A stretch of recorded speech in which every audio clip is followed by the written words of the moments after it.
Tonight, the Greens ramp up the push for government projects to rely on Australian steel. And Port Augusta Council toys with its rate rise. Just how much can locals expect? This is Southern Cross News with Tim Hatfield. Good evening. The Greens want the federal government to commit to using Australian steel on projects announced in the federal budget earlier this week. The party says giving preferences to Australian products will show steel workers the government does support their industry. Tuesday's federal budget earmarked $20 billion worth of funding for rail projects across Eastern Australia. Yet there's no commitment to using Australian steel, with the federal opposition questioning whether the government's support has reached the end of the line. And that was an obvious opportunity for the federal government to say that, there'll be a preference for rail that's Australian-made. Wireless Steelworks makes rail products, recently providing rail for the Adelaide to Tarcoola upgrade, and will supply Adani's Queensland coal mine if it goes ahead. But the Greens believe the government should be doing more, moving a motion in the Senate today, calling on the Commonwealth to use local steel in the new rail projects. Senator Sarah Hanson-Young says the government's talked the talk, but isn't walking the walk. And they talk about wanting to save Australian jobs and yet doing nothing when it comes to ensuring that Australian infrastructure projects are built with Australian materials. Ms Hanson-Young says recent trade deals signed by the federal government have hindered local procurement opportunities, with 3,000 direct jobs on the line here in Whyalla due to Arrium's administration. Ms Hanson-Young says they need a vote of confidence in the form of more government orders. If you care about the steel industry, then make sure government money is being spent on Australian steel and give those steel workers in Whyalla actually something to smile about. John Hunt, Southern Cross News. The Port Augusta City Council is considering a rate increase as part of draft budget talks. Those involved in the decision say it's too early to confirm the exact figures, but are positive about savings made this financial year. Budget talks are well underway in Port Augusta, with council eyeing off a rate increase. While no figure is yet set in stone, there is word of a rise being up to 3%. There will be winners and losers, as there is in any budget, or rate rises and falls, so we need to be sure if we're going to do that, we manage it well, and the people that will be affected, we try to control it best we can. Yet what has been confirmed is that this budget will contain an asset management plan to fix and manage roads and much needed repairs around the city.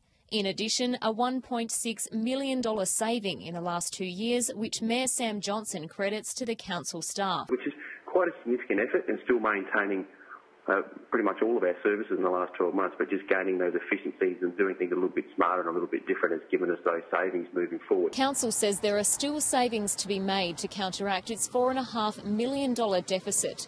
With several meetings to go ahead of the expected budget delivery in July, no rate increases are set in stone. If you look at what we've done to where we were, I hope they appreciate that. We understand the concern with rates, and we're trying to contain them best we can, so we're working very hard.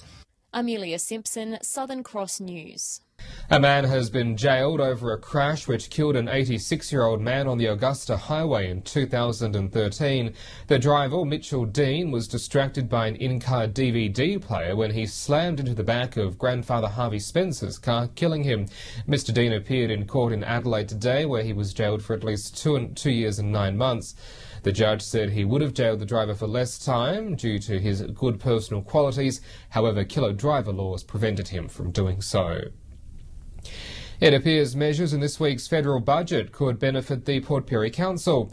An extra stash of cash will be made available thanks to the reinstatement of the inflation assistance grants. The council's money man has crunched the numbers for Port Pirie, and at the top of the list is an extra chunk thanks to adjustments for inflation in the financial assistance grant. The reinstatement of the indexation of the local government financial assistance grants is worth about $80,000 to $100,000 a year to Port Pirie. Around $4 million will be allocated to the council as part of the assistance grant, and on top of that, the extra $100,000. Because it'll allow us to do a lot more in the community. A lot's going on at the moment and we've got a lot planned, so this will greatly assist us in transforming this community. The money will be used for everyday council spending, including on rates, rubbish collection and improving the roads around town. The money has been frozen for the past 3 years. We've certainly missed out on a fair bit of money over the last 3 years, up to $300,000 that we haven't had. So that's the difference between putting in a footpath program and not putting in a footpath program. The council also has ideas to capitalise on the Building Better Regions funding, which was set out in the budget. The council's in the process of finalising its long-term financial plan, so there'll be a number of projects coming out of that, similar to completing the CBD Stage 2 and also moving on and doing something down the foreshore to improve the look and feel and activate the foreshore area. Keziah Sullivan, Southern Cross News. A recent operational report from Water New South Wales for the Menindee Lake system has been labelled almost laughable by a Broken Hill water activist. He says they are playing the community for fools when it comes to evaporation figures for the system. At the start of the year, the Menindee Lake system was at 76% capacity.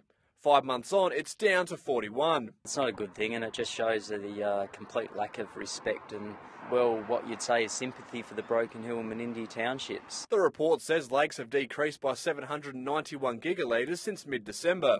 That includes 436 gigalitres released by authorities. But the detail that caught most attention is the 305 gigalitres that have been lost to evaporation. I find this almost laughable, the amount of evaporation they reckon. They reckon there's just as much water being evaporated as being released, and it's well over 300 gigalitres. And Mr Kennedy says the lies don't stop there. They're telling us there's going to be water for at least 2 years in Parramaru and Wetherill. They say in over a 5-month period there was roughly 130 gigalitres of evaporation in those two lakes, and now they're telling us 160 gigalitres will last 2 years. They play the community for fools. Lake Parramaru is holding the majority of the lake system's water supply, currently sitting at a capacity of 102%. However, Lake Menindee is close to being empty again, with 400 gigalitres being drained since December, dropping the current capacity to only 14%. They released the water a few years ago that resulted in us being on water restrictions, and they've done it again, and it's just not on. The We Want Action group plans to meet with members of the Nationals Party when they're in town next week to discuss their concerns. Mr Kennedy says someone needs to be held accountable. We've had a water inquiry, and I hope what comes back from that water inquiry is that they're incompetent and that they're held to account. Patrick Roenke, Southern Cross News. Well, stay with us. Still to come in tonight's local news, the push for Whyalla to embrace the same renewal that got Adelaide moving again. The details ahead.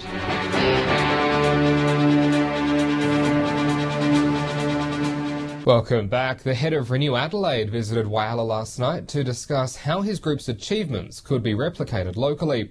He says the city's vacant shops can be filled if the community is willing to work together to encourage new business. It's no secret Whyalla's retail precincts are on the decline, as tough economic conditions force businesses to close. As a result, a number of shops are empty, casting a shadow over the city's retail centres. Whyalla businesses gathered last night to hear how our city can renew our shopping districts based on a successful Adelaide program. We're here to share our model with Whyalla, to give them ideas for how they might activate some of the vacant properties around this shopping precinct, and to really stimulate the community to act on that. Mr Boundy spoke about how offering 30-day rent-free properties to new start-up businesses refreshed parts of Adelaide CBD and Port Adelaide.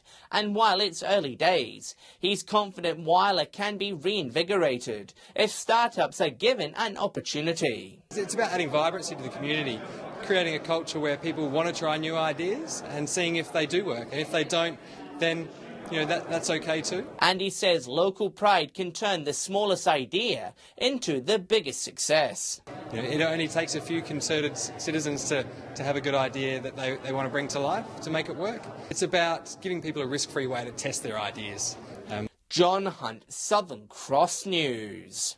Innovators and regional leaders will come together in the Mid-North this month to explore the regional workforce at the 3rd Regional Summit. The summit, hosted by the state government in partnership with the universities, will give businesses a fresh look at their operations. Ideas will be exchanged, new techniques discussed, and partnerships will be formed at the Regional Business Summit in Clare this month. So I wanted a regional summit to include the 4 universities. That's the University of Adelaide, Uni Alpha SA, Flinders University and Torrens University. Business owners will be able to pick at the brains of some of SA's greatest minds. They've got the avenues to be able to explore opportunities. They can utilise their great intelligence to be able to help these businesses out there.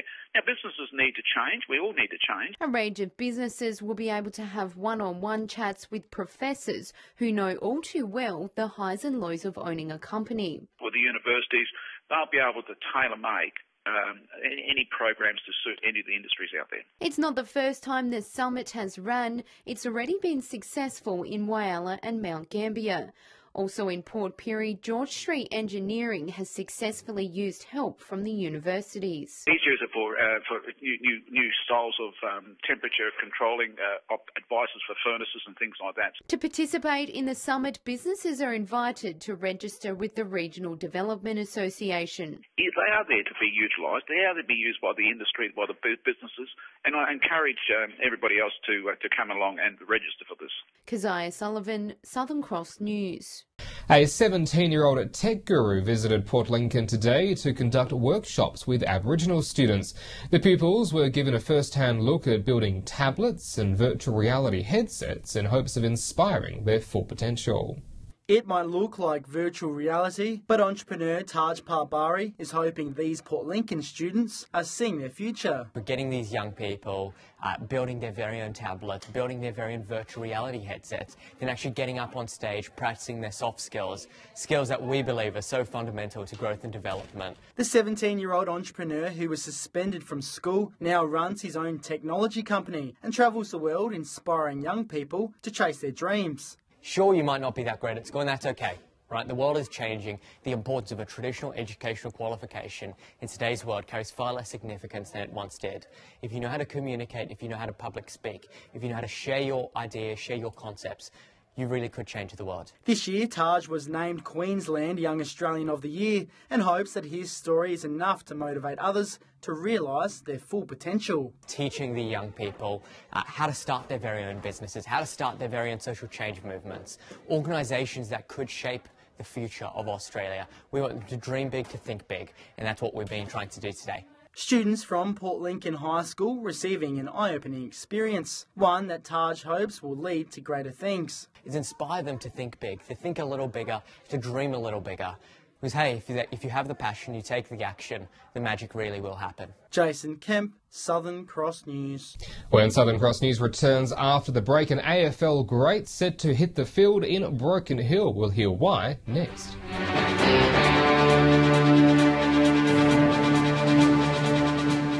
Welcome back. Dancers will take to the stage in Adelaide next month, representing Port Augusta at the Destiny Star Dance Nationals.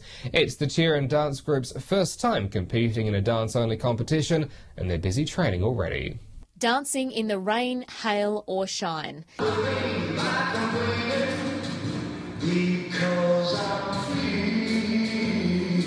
Dancers from Ignite, Cheer and Dance in Port Augusta are training for a national competition in Adelaide next month, and coach Madeline says they already have their eyes on the prize.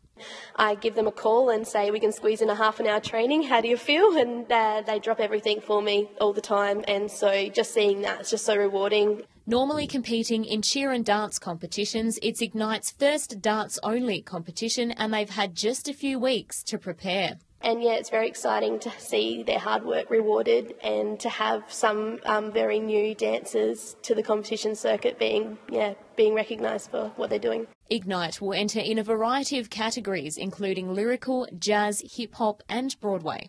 A seasoned dancer and cheerleader for 4 years, Ella is almost ready to compete. I've got choreography, but it's more me that I have to work on, being ready to be able to perform these things in front of crowds? And It kind of just can be yourself, you know, it's not serious, you can, you know, just fun, and it's nice to have a big family at dance and stuff, so yeah. Ignite dancers will compete in Adelaide for a 5-day competition early next month.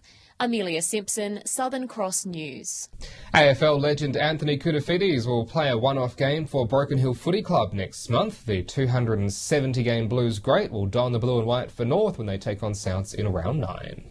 King Kouta is coming to the Silver City. It brings an air of freshness to a competition, whether you've got 4 teams, what we have, or you've got 6 or 8. The two-time All-Australian and 1995 Carlton Premiership player will line up for the North Bulldogs when they take on the South Roos in round 9.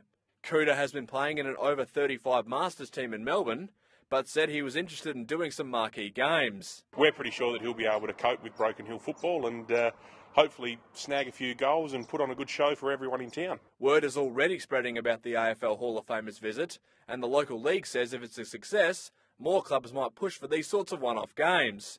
The North-South clash falls on a split round, leaving West and Central players free to attend the game as well. Now, given fine weather, you'd expect we'd get a pretty big crowd. Already know there are groups of Carlton supporters travelling to Broken Hill from Mildura and Wentworth for that weekend. Koutoufides will arrive on Friday and spend time with the city's Auskick kids that night.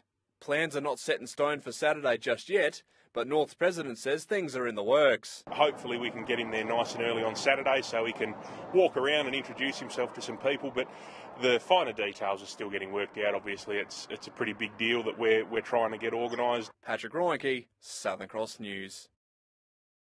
Oh, time to see what's biting out in the Gulf over the next couple of days. Here's this week's Fish and Tips.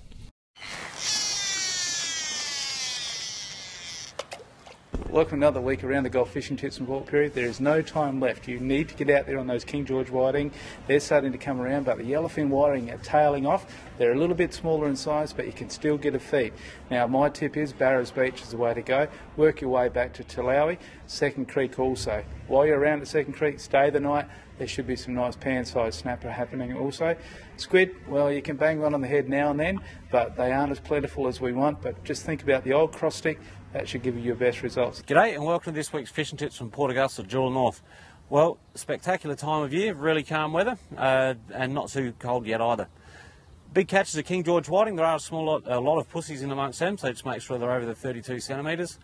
A lot of squid down along the front of the shacks, and if you can get a fairly cloudy night and calm night, go out there dabbing for garfish. A lot of those up in the mangroves and also out in the middle banks. And there's some snapper around as well, down around the Tyre Reef and also the Seabird. That's all we have from the Jewel North. Hi everyone, welcome to Whalers Fishing Report for this week. There's been some really good numbers of garfish coming from both north and south of Whyalla. The King George whiting are also moving in good numbers. There's been some good fish caught. Best grounds to target have been towards Mount Young. There's also been some good reports of snapper and a few good fish hitting the table. Best areas to target have been the northern grounds of Whyalla, around the Point Lowly Rip, and there's been also a few big fish landed around the Eastern Shoal area as well. Well, we're finally starting to see a shift in the seasons down here in Port Lincoln. The water temperature is starting to drop, and over the past week we're seeing a few yellowfin whiting moving into the bay. A few flathead are starting to move into the shallows of the bay as well. The main wharf is still producing some nice plump salmon trout and some good sized tommies. Some better whiting catches have come from the passage, so down around Taylor's Landing, and also a few red snapper on the reefs down wide of Williams Island. Moving up the coast to Port Neal, whiting have been a little bit patchy. There's also been some good sized snook mixed in with them up north as well. Out from Arno, there's been a few small snapper caught inshore and a few nice sized snapper caught out in the gutter. That's all we've got for this week. We'll see you again with more fishing tips next week. Well, stay with us after the break, the Friday forecast and a look at the weekend weather.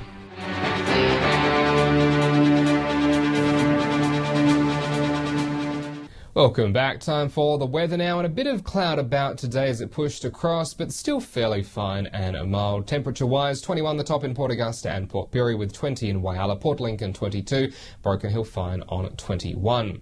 On the national satellite image, passing cloud cover over the region is moving off ahead of a high moving south. On the waters, the winds to 15 knots and southerly, seas around a metre, the sunrise just after 7. So much more of the same in 2 tomorrow, a sunny 23 for Port Augusta and 21 in both Whyalla and Port Port Lincoln. Port Pirie sunny on 22 degrees, a fine 21 on the way for Broken Hill. Then fine over the weekend, 22 both days for Port Lincoln, 22 then 23 in Cleve, Woodner with 24 on Saturday, and then 25 degrees expected on Sunday. Whyalla with a top of 21 for Saturday, then 22 degrees on Sunday, Port Augusta 23 both days, and 21 degrees for Kadina. Port Pirie 21 on Saturday, then 22 on Sunday, 19 across the weekend in Clare, sunny in Broken Hill 21 then 19, so much more of the same. It's pretty nice.